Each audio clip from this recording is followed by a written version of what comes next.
روم کی آیت نمبر الحمدللہ وکفا سلام علی عبادہ الذین اصطفى خصوصا علی سید الرسل وخاتم الانبیاء وعلى آلہ واصحابہ الاتقیاء اما بعد فاعوذ باللہ من الشیطان الرجیم بسم اللہ الرحمن الرحیم ومن آیاته خلق السماوات والأرض واختلاف ألسنتكم وألوانكم إن في ذلك لآيات للعالمين ومن آياته منامكم بالليل والنهار وابتغاؤكم من فضله إن في ذلك لآيات لقوم يسمعون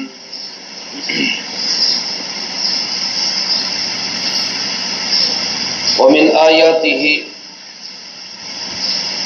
اور صلی اللہ رب العالمین کی قدرت کی نشانیوں میں سے یہ بات ہے خلق السماوات والارض، آسمان و زمین کا پیدا کرنا، واختلاف السنتکم والوانکم، اور تمہاری زبانوں کا اور رنگوں کا مختلف ہونا، ان فی ذلک لآیات للعالمین، بے شک اس میں بڑی نشانیاں ہیں جاننے والوں کے لیے۔ ومن آیاتہ منامکم باللیل والنہار، اور اس کی قدرت کی نشانیوں میں سے ہے تمہارا سونا رات کو اور دن کو، وابتغاؤکم من فضلہ، اور تمہارا تلاش کرنا اس کے فضل کو، ان فی ذلک لآیات لقوم یسمعون، بے شک اس میں نشانیاں ہیں اس قوم کے لیے جو سنتے ہیں۔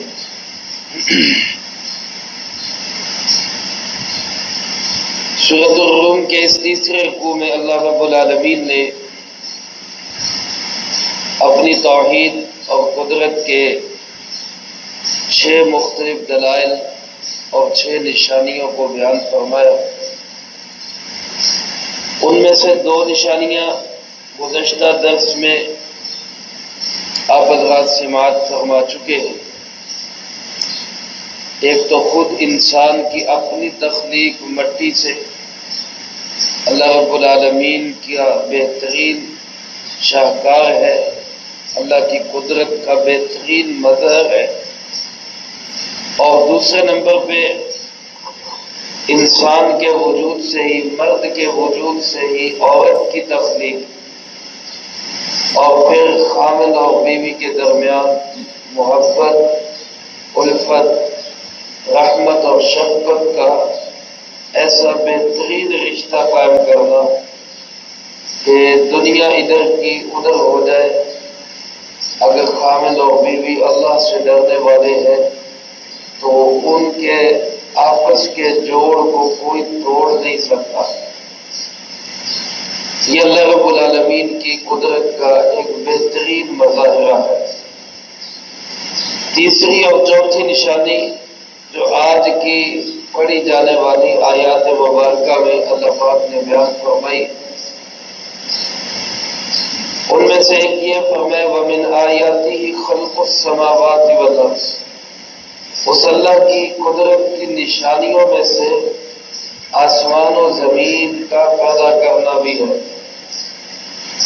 میرا آپ کا ایمان ہے، بلکہ اس بات کو دنیا جہان کے تمام انسان تسلیم کرتے ہیں الا قلیل، کہ آسمانوں کو پیدا کرنے والا کون ہے؟ اللہ ہے، اور زمینوں کو پیدا کرنے والا بھی کون ہے؟ اللہ ہے۔ اور یہ بات بھی اللہ رب العالمین نے بطور ایک چیلنج کے ہی قرآن کریم میں بیان فرمائی ہے۔ آسمانوں کو دیکھو اور بار بار دیکھو آسمانوں کی بناوٹ کے اندر تمہیں کوئی فرق نظر نہیں آئے گا، کوئی دراڑ، کوئی پھٹن، کوئی رنگ کی خرابی، کوئی مرمت کی ضرورت اللہ کے اس بنائے ہوئے اس چھت کے اندر، اس جہان کے اندر کوئی فرق نظر نہیں آتا۔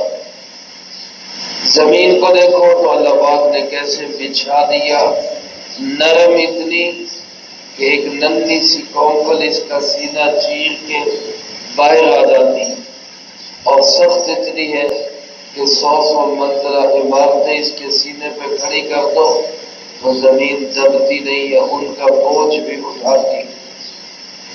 یہ اللہ کی قدرت کے مظاہر ہیں۔ بعض لوگ کہتے تھے کہ نشانی دو، نشانی کو معجزہ کو پتہ چلے۔ لوگ کہہ دیتے جی اللہ کہاں ہے، نظر نہیں آتا۔ اگر انسان غور کرے تو کیا کہتے ہیں، جدھر دیکھتا ہوں ادھر تو ہی تو ہے۔ انسان اگر ایک چیز پہ غور کرے، اس جہان کی ایک مخلوق پہ غور کرے تو ہر جگہ پہ صرف اور صرف اللہ ہی دکھائی دے گا، اللہ کی قدرت ہی دکھائی دے گی۔ تو آسمان و زمین کی تخلیق یہ خود اللہ کی قدرت کی نشانیوں میں سے، اور اس کے ساتھ فرمایا واختلاف السنتکم والوانکم، تمہاری زبانوں کا اختلاف اور تمہارے رنگوں کا اختلاف۔ دنیا کے اندر کتنے انسان ہیں اور کتنی قسم کی بولیاں بولی جا رہی ہیں۔ علماء لکھتے ہیں کہ کم و بیش اس جہان کے اندر 4000 زبانیں بولی جا رہی ہیں، 4000 لینگویج۔ یہ انسان ہی ہے، ایک لوتھڑا، ایک گوشت کا ٹکڑا، کوئی اردو بول رہا ہے، کوئی عربی بول رہا ہے، کوئی فارسی بول رہا ہے، کوئی انگریزی بول رہا ہے، کوئی فرینچ زبان بول رہا ہے، کوئی ڈچ زبان بول رہا ہے، یہ ہندی زبان بولنے والے، اور پھر علاقائی زبانیں پنجابی، بلوچی، سندھی اور پشتو، اور اسی طرح پھر پنجابی کے اندر آگے کتنی قسمیں، کوئی جانگری ہے، کوئی سرائکی ہے، کوئی کوٹواری ہے، مختلف قسم کی۔ یہ ساری ایک ہی گوشت کے ٹکڑے سے، ایک ہی زبان سے۔ بعض ایسے بھی انسان اللہ پاک نے ان کو صلاحیت دی، ایک آدمی کئی زبانیں بول لیتے ہیں۔ وہ اردو بھی بول لیتا ہے، وہ پشتو بھی بول لیتا ہے، وہ انگلش بھی بول لیتا ہے، وہ عربی بھی بول لیتا ہے، فارسی بھی بول لیتا ہے۔ ہمارے رائمنڈ کے اندر ایک بزرگ تھے حضرت مولانا عباد اللہ صاحب کے سسر، شاید احمد بخش ان کا نام تھا غالباً۔ وہ کہتے ہیں ان کے متعلق کہ وہ 10 سے زیادہ زبانیں بول لیتے، ترجمہ کرتے تھے رائمنڈ کے اندر، مختلف زبانوں کا مترجم بنا کرتے تھے۔ اور پھر اللہ کی شان ایسی ہوئی کہ اللہ رب العالمین کی طرف سے ایک ایسی آزمائش آئی یا ایک قدرت کی نشانی تھی کہ ایک کثیر زبانیں بولنے والے انسان کی زبان ہی فالج کی وجہ سے بند ہو گئی، بول نہیں سکتا، اپنی بھی گئی۔ اللہ کی قدرت ہے، اس گوشت کے ٹکڑے کو بلواتا وہی ہے، وہ نہ بلوائے تو کوئی نہیں بلوا سکتا۔ پھر اللہ نے ان کو یہ شان بھی عطا کی کہ جہاں ایک طرف ایک نعمت جو ہے وہ چھینی گئی ہے، تو اللہ نے پھر ایک نعمت یہ عطا کی کہ پھر وہ ریاض الجنہ میں ہی ان کی تشکیل ہو۔ مدینہ منورہ کے اندر جو جنت کا ٹکڑا مسجد نبوی کے اندر، وہاں تشکیل ہو گئی کہ آپ بس یہاں بیٹھ کے دعا ہی کریں اور یہاں بیٹھ کے جو ہے نا وہ اللہ کو منائیں، پوری امت کے لیے دعا۔ تو یہ اللہ کی قدرت اور شان ہے، ایک ہی زبان، ایک ہی گوشت کا ٹکڑا، ایک ہی جیسا سارا لب و لہجہ رکھنے والا وہ انسان مختلف بولیاں بولتا ہے۔ علماء نے لکھا اس سے لغات کا اختلاف بھی مراد ہے، لغتیں مختلف ہیں، لینگویج بھی مختلف ہے، اور اس سے لب و لہجہ بولنے کا انداز وہ بھی اللہ کی قدرت ہے۔ دیکھو میرے بھائی، زبان سے جو الفاظ نکلتے ہیں، منہ سے جو لفظ نکلتے ہیں، اس میں ہونٹوں کا بھی استعمال ہوتا ہے، اس میں زبان کا بھی استعمال ہوتا ہے، اس میں حلق کا بھی استعمال ہوتا ہے، اس میں دانتوں کا بھی استعمال ہوتا ہے۔ یہ سارے جو جسم کے اجزاء ہے، اعضاء ہے، پارٹس ہیں، ان سے مل کر الفاظ اور حروف ادا ہوتے ہیں۔ اب یہ دیکھے جائیں تو یہ ان میں کوئی بہت زیادہ فرق نہیں ہے، یہ سارے انسانوں کے ایک جیسے، ہونٹ بھی اللہ نے دیے، حلق بھی اللہ نے بنایا، اور دانت بھی اللہ نے انسانوں کو دیے، زبان بھی بولنے کے لیے انسانوں کو دیے۔ یہ سارے جسم کے پارٹس وہ تقریباً ملتے جلتے ہیں، لیکن اگر آپ سگے دو بھائیوں کو کھڑا کر لیں تو سگے دو بھائیوں کی بھی آواز میں بھی فرق ہوگا، لب و لہجے میں بھی فرق ہوگا، بولنے کے انداز میں بھی فرق ہوگا، ان کے گفتگو کے سٹائل میں بھی فرق ہوگا، حتیٰ کہ ان کی آواز کی اونچ نیچ میں بھی فرق ہوگا۔ اور ایک انسان صرف خون پہ آواز ہی سنے تو وہ پہچان جائے گا کہ یہ کون شخص ہے، آواز سے پتہ چل جاتا ہے۔ تو یہ جو زبانوں کا اختلاف ہے، پھر ایک زبان ہوتے ہوئے بھی لب و لہجے کا اختلاف ہے، بولنے کے انداز کا اختلاف ہے، آوازوں کے اونچ نیچ کا اختلاف ہے۔ اللہ پاک فرماتے ہیں یہ کس کی قدرت کا شاہکار، یہ کس نے بنایا؟ دو سگے بھائی ہیں، ایک بھائی وہ بولتا ہے تو سارے انسان سمجھ جاتے ہیں یہ فلاں بھائی، دوسرا بولتا ہے تو اس کی آواز کا پتہ چل جاتا ہے یہ فلاں بھائی۔ بہت کم ایسا ہوتا ہے کہ کسی کی آواز سیم ایک جیسی ہو، بالکل ایک جیسا ہو، لب و لہجہ ایک جیسا ہو، بلکہ اس کو بہت بڑا کمال سمجھا جاتا ہے کہ کوئی کسی کا لب و لہجہ اختیار کرے، ورنہ ہر ایک کے لب و لہجے میں، بولنے کے انداز میں، ہر ایک کی گفتگو کے سٹائل میں اللہ رب العالمین نے باوجود اس کے مشین ایک ہی ہے، لیکن اس کے آگے بولنے کے انداز مختلف ہے، زبان مختلف ہے۔ یہ قدرت کی شاہکار ہے۔ دنیا کے اندر بولیاں بنتی ہیں پھر ختم ہو جاتی ہیں۔ ہماری یہ جو اردو ہے یہ کوئی تقریباً 800-900 سال پہلے کی، پہلے یہ اردو نہیں تھی، اس کو 8-9 صدیاں ہوئی ہیں یہ اردو جاری تھی، اور کتنی قدیم زبانیں تھیں جو آج ختم ہو چکی۔ سنسکرت زبان بہت کم رہ گئی، اسی طرح سریانی زبان، عبرانی زبان وہ ناپید ہو چکی، اور آج دنیا کے اندر اور بولیاں بولی جا رہی ہیں۔ ایک وقت تھا جیسے آج انگریزی اور انگلش کو پوری دنیا میں ایک عروج حاصل ہے کہ دنیا میں جہاں چلے جائیں انگلش ہے، انگریزی ہے، یہی وقت تھا فارسی ایسی تھی، فارسی زبان پوری دنیا کی زبان سمجھی جاتی تھی، اور ساری زبانوں کی جو سردار ہے، ساری لینگویج کی جو اللہ پاک نے ملکہ بنائی ہے وہ عربی زبان ہے۔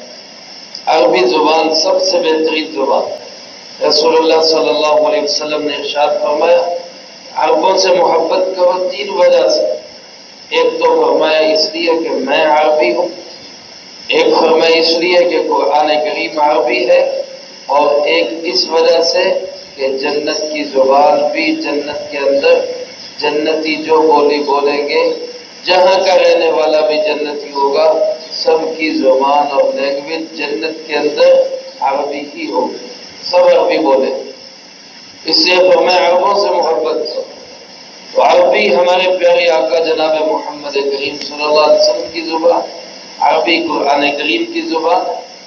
جتنا زور آج ہمارا انگلش سیکھنے پہ لگ رہا ہے، اس سے کم اور کچھ نہیں تو 10واں حصہ ہی اپنے بچوں کو خود کو عربی سکھانے پہ ہی لگا کہ ہمیں عربی کا پتہ ہو، کم از کم اتنی عربی آئے کہ اللہ کا قرآن تو پڑھ سکیں اور سمجھ سکیں کہ اللہ پاک ہم سے کیا چاہتے ہیں، قرآن ہم سے کیا چاہتا ہے۔ یہ ایک قرآن پاک کی عربی کو سیکھنا، درس قرآن کا یہ بھی ایک بڑا مقصد ہے۔ اور اگر ہم قرآن پاک کو سامنے رکھ کے بیٹھیں گے، الفاظ پہ غور کریں گے، کس لفظ کا کیا ترجمہ ہو گئے، تو اس سے بھی ہمیں پتہ چلے گا کہ عربی کے اندر کون سے لفظ کا کیا ترجمہ ہے۔ اور بہت سارے الفاظ ایسے ہیں کہ جو اردو عربی کے مشترک ہیں، زیادہ مشکل نہیں ہوگی اب۔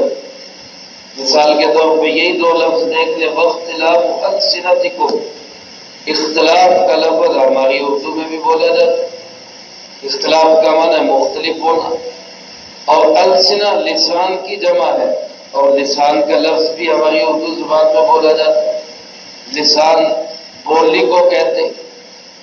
تو زبانوں کا اختلاف اگر ہم قرآن پاک کے ترجمے کے سامنے رکھ کے غور کریں گے تو ہمیں بہت ساری عربی تو یہی سے سیکھنے سے مل جائے گی، یہاں سے ہم سیکھ سکیں۔ پھر اللہ پاک فرماتے ہیں الوانکم، زبانوں کا اختلاف اور پھر رنگوں کا اختلاف۔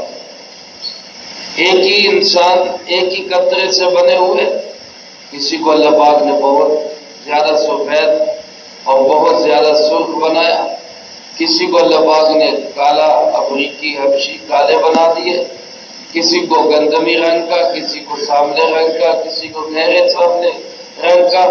یہ رنگوں کا جو اختلاف، ایک ہی ماں کے بچے، ایک ہی باپ کی اولاد، ان کے رنگ آپس میں نہیں ملتے، کوئی زیادہ سفید ہے، کوئی کم ہے، کوئی جو ہے وہ سرخ ہے، کوئی کالا ہے۔ یہ جو رنگوں کا اختلاف ہے، یہ انسانوں کے اندر اختلاف ڈالنے والا بھی کون ہے؟ اللہ۔ آج دنیا کے اندر اربوں انسان ہیں، 7 ارب کے قریب آبادی ہے۔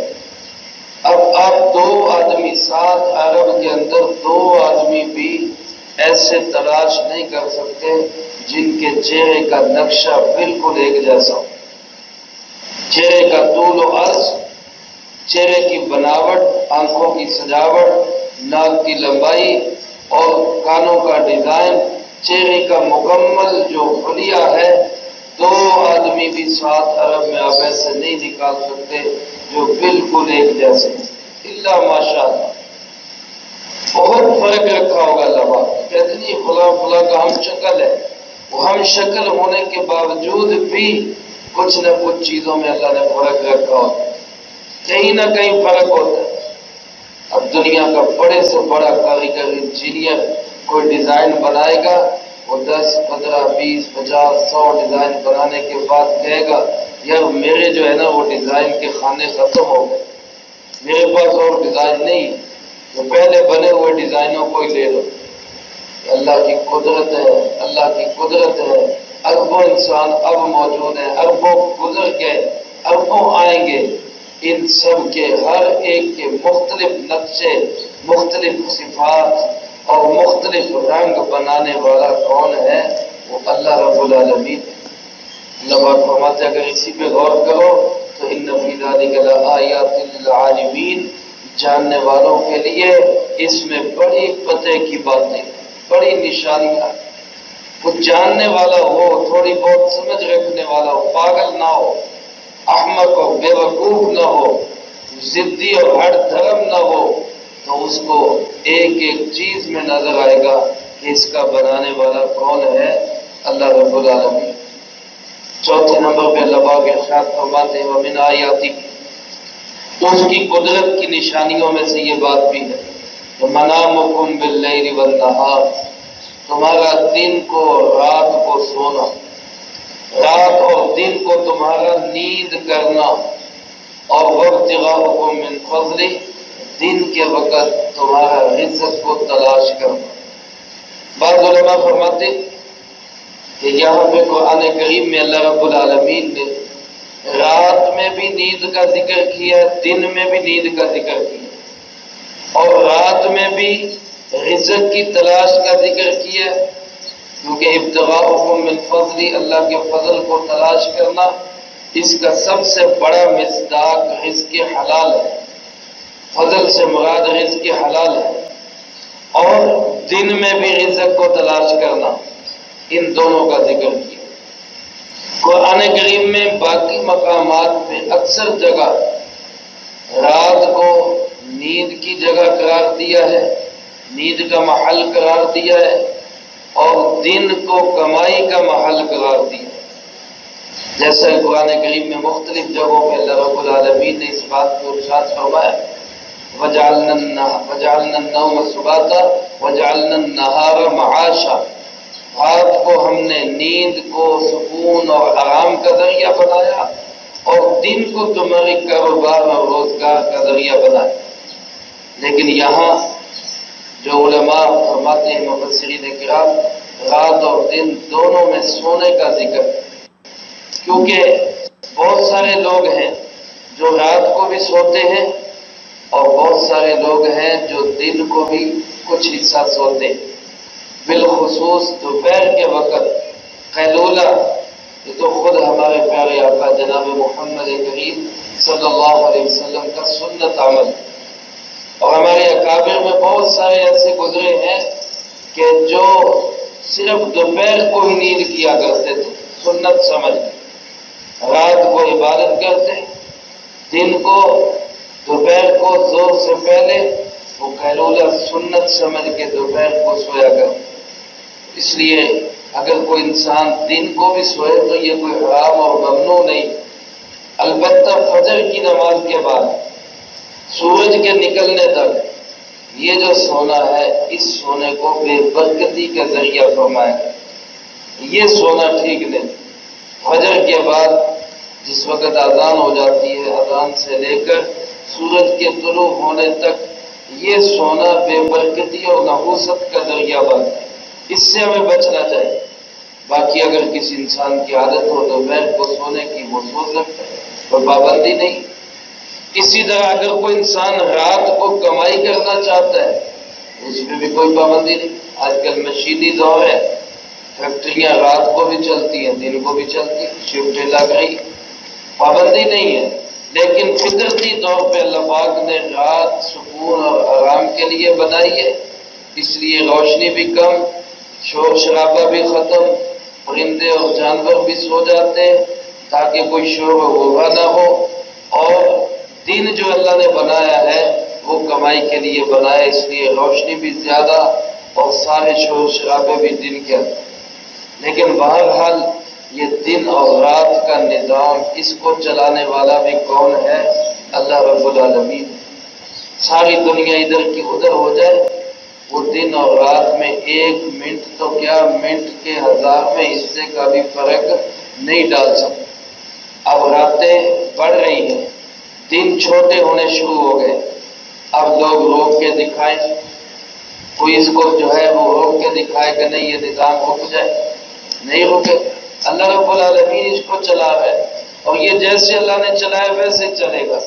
اللہ پاک فرماتے ہیں ان فی ذلک لآیات، اس میں بھی بڑی پتے کی باتیں، اس میں بھی بڑی نشانیاں ہیں، لیکن ان لوگوں کے لیے یسمعون جو سنتے ہیں، کم از کم کسی کی سنے تو صحیح، کوئی بتانے والا آئے، اللہ کے نبی علیہ السلام آئے، انہوں نے بتایا، آخری نبی جناب محمد کریم صلی اللہ علیہ وسلم تشریف لائے، آپ نے بتایا، آپ کے بعد آپ کے نائبین علماء مبلغین واعظین وہ بتا رہے ہیں، کوئی سنے تو صحیح، تو اس کو ہر طرف اللہ ہی اللہ میں لگائے۔